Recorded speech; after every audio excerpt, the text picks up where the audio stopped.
Well, hello, and thank you for joining me for another Alex on Tech and TechAdvice.life video interview. I'm joined again by Geoff Schomburgk. He's the Regional Vice President, Asia Pacific and Japan at Yubico. Great to see you and speak with you again. Likewise, good to see you again, Alex. Well, thank you for taking the time. I really appreciate it. Now, with cybercrime more rampant and insidious than ever before, and securing our digital identities ever more important, can you please recap the Yubico story for us in 2023? Sure. Well, we're on to the second half now, and the Yubico business is going pretty well. We're pretty happy with that. We continue to drive awareness and adoption of phishing-resistant authentication, phishing-resistant MFA, really based on the FIDO2 protocol. And as you mentioned, we're a lot more aware of the importance of our digital identity at the moment, so we need to protect that. And what we've seen is the support for FIDO2 protocol, or passkeys is a term that's starting to leak into the market now, particularly based on Apple's announcement of their support for FIDO2 for our Apple IDs back in February. So, we're starting to push that message more and more, and people are starting to get the idea of protecting their digital identity with something that's important and strong. And on top of that, we continue to drive adoption of our subscription offering. So rather than buying the YubiKeys, you can take them as a subscription service, and we've made that specifically targeted to larger organizations and starting to see that uptake happen as well. So yeah, it's going well. And with the subscription service, does that mean that when newer models of the YubiKeys come out, they will automatically be upgraded? Well, in principle, yes. Not that we're seeing too many new models coming forward, but that's the whole idea, is it's keeping you up to date, and take a lot of the pain away of managing a fleet of security keys. And with the passkeys from Apple, how does the physical YubiKey still fit into the equation? I mean, obviously it adds an even greater level, but what's the short version of how passkeys and YubiKeys work together? Yeah. So passkeys is just another term for a FIDO credential, or a FIDO-based credential. So there are a couple of different options for that. When we're talking passkeys, some of it are based in software, which can be copyable. There's movement towards making it app-based, because we love our apps on our smartphones. But still, the highest level of security that you can get is to have a physical security key. So there are options, and we think that's great. The adoption of more and more people taking up this phishing-resistant authentication is really where we need to be. That's part of the Yubico mission of making the internet safe for everybody. There are options, which is great, but if you really want to be the most secure, and that can be some high-level government users, or it can just be individuals, consumers wanting to have their digital identity safe online, then the physical security key is your best answer. Yeah, as I've shown many times in the past, I do use my little YubiKey every time I need to connect up to a. Whoops! Actually, I've got a. There, you can see it there more easily. Yep. There. I've got a. I use it with my Gmail account. I use it with different accounts, and yeah, it's always good to plug it in. And of course, you can plug it into the phone, no problems.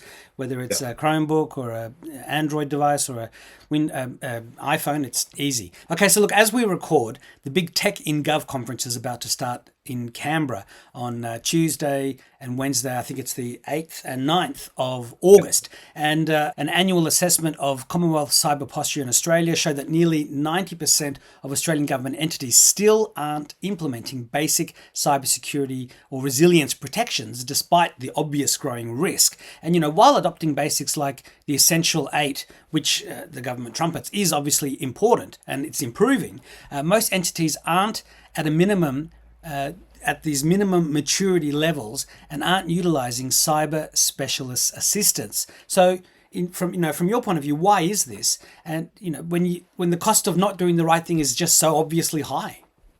Yeah, it's a little frustrating, and but on the flip side, there's been a lot of high-profile data breaches, as we all know, Optus, Medibank, Latitude, and so on.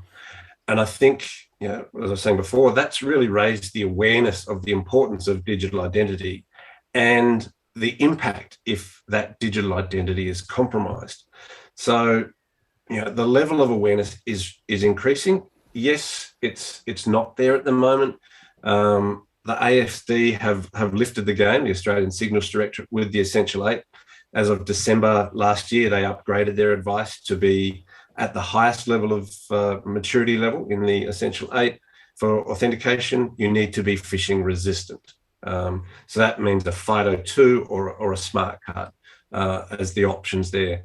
So, we're catching up. Yes, it's frustrating that we're a bit slow there, but I'm starting to see that momentum. And as I said, sometimes it takes something significant like a high-profile data breach and to really move the needle and start that momentum of getting people to appreciate the need to do something. Well, it is good to see more movement at the station. I mean, security, sometimes it still seems to be like a second thought. You'd think it would have to be top of mind for so many people, but it's great to see so many government entities using YubiKeys for cybersecurity purposes. So, what are some of the new security features that the Yubico system now offers in 2023? And how much easier are YubiKeys now to deploy, or has that not changed because they've always just been so easy and effortless to deploy across enterprises and for individuals?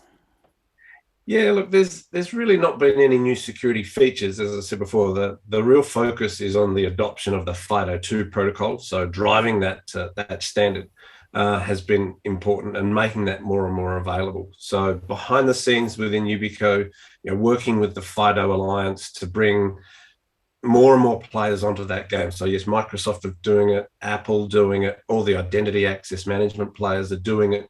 So that's really the push from the supply side to make it available and make that choice easier for people. In terms of the YubiKeys themselves, we've designed them to be easy to use from the very, very start all those years ago. And that's still a key feature, if you pardon the pun, a key feature of Yubicos is to make them easy to use.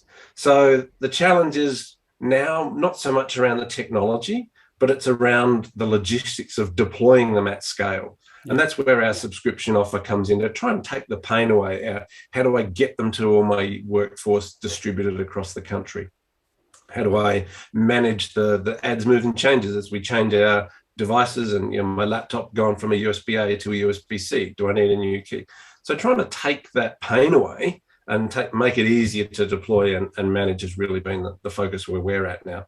Yeah, you often hear when people are talking about awareness campaigns that there's plenty of awareness. It's now actually time to take action, and it's exactly the same in this situation here. It's like knowledge without action is just like a thought bubble. You need to actually take the physical action. So the fact you have these subscription programs to make it easy for people to just get on board, get the right number of keys that people need, just makes life a lot easier for everybody, as you've explained. Yeah, make it easy to take some action, take that pain away. Now, I think one of the last times you were at Tech in Gov, you actually were giving a talk during the conference part of the program. So will you be doing the same this year? Yes, Yubico will. So my colleague Alex Wilson will be speaking, and he will be on talking about the value of our digital identity and how we can protect our digital identity. So that's really what we'll be talking about this year. There's a separate session that Alex is running, and then of course we'll be at the Yubico booth for people that want to drop by. And I guess you'll have plenty of information and keys available for people to purchase there, or just whatever information, any questions you want to ask, people can just come to talk to you. Correct. Yeah, exactly. And it often comes down to people's specific situation, or what about this or what about that in my particular case? And that's why we're there, because it's not one size fits all. Everyone's got things slightly different with their environment and setup and some legacy stuff. And here to answer those questions, and again to make people understand how easy it is to make a move and get started. As you were talking about the value of your digital identity, I was thinking that on Twitter, you can get an estimate from some website as to what your Twitter profile is worth if you're trying to monetize it or sell it or do something. And I'm just wondering, how can you judge somebody's digital identity, the worth of their digital identity, without them having to divulge too much information? I guess it's probably easy to sort of have a blanket figure. It's worth a lot, and you want to protect it as much as you can. It's interesting, and I'm doing some reading, and I don't have anything definitive at the moment. But the value of these digital identities on the dark web, it can range up to several $1,000s for an individual. So, each different component of our digital identity has different value. Obviously, our passport details or our Medicare details are more valuable than my Twitter account. But when you add them all together, it becomes a significant value. And that's what they're being sold for on the dark web. So if someone's getting access to that information, they're making money out of it. So there's a real ecosystem of value that needs to be considered, that it's not just my Twitter account. No one really cares what I did or had for breakfast sort of thing. Yeah. The putting into people's mind the value of our digital identity as a whole is something that we've really got to come to grips with as a community.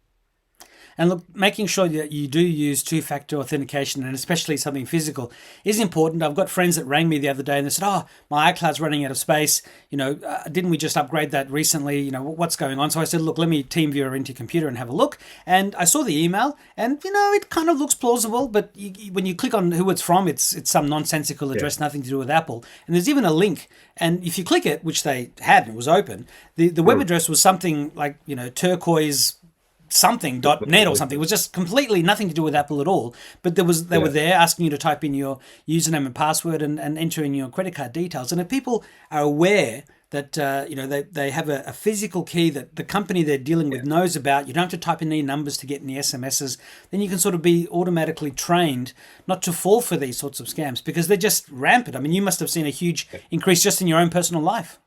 Oh, absolutely. Like we all have. And and that's the thing, is that the FIDO protocol, the passkeys, has been deliberately designed by some of the smartest security brains on the planet to take away that reliance on the vigilance of the user. Yes, we've still got to be vigilant, but if you can get tricked into clicking that link, the phishing resistant protocol actually stops you.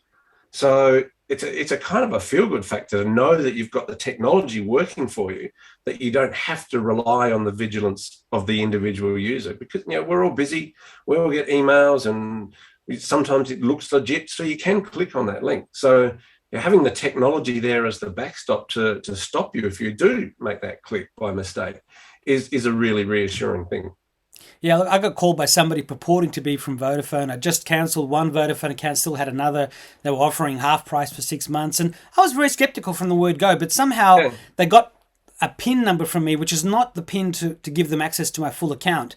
But it sort of was a semi-verification thing for the beginning. But then they asked for another PIN, and they triggered this to be sent to me. And at the top of it, it said, "Do not give this to anybody who's called you. We will never call you and ask for this." And I said, because I was protesting that they were scammers, and I'm like, "Oh, no, we're not scammers." And, you want to give people the benefit of the doubt. But when it said that, "Do not give them this number," I hung up and I rang Vodafone, and they said, "Oh, good thing you didn't do it," because, they would have ordered iPhones or tablets or whatever in your name, and you wouldn't have known until they'd received it, and then you would have been up for it. And I think, telcos and a lot more people who offer various online accounts need to be working with Yubico to get those physical keys out there and get people, just give them that extra level of protection, because it's so easy to get fooled. We have this normalcy bias where we want to believe and trust. I mean, once bitten, twice shy, but you only have to be caught once, and suddenly you're up for thousands or more. Exactly, and the cost is significant to us as individuals and to the ecosystem as a whole. Someone's got to pay for this. So it ultimately ends up with the consumer having to foot the bill at some stage or another. Yeah. But we need to get that awareness out there, realize that there are technologies that can actually help and make a difference.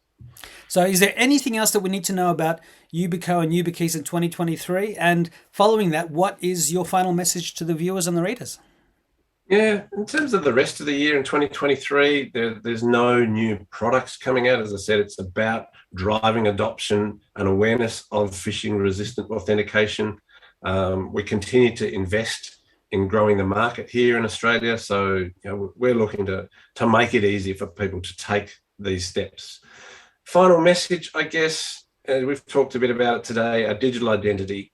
It is important, it is of value, so we need to take steps to protect it. And we agree that any form of MFA is better than none, but not all are created equal.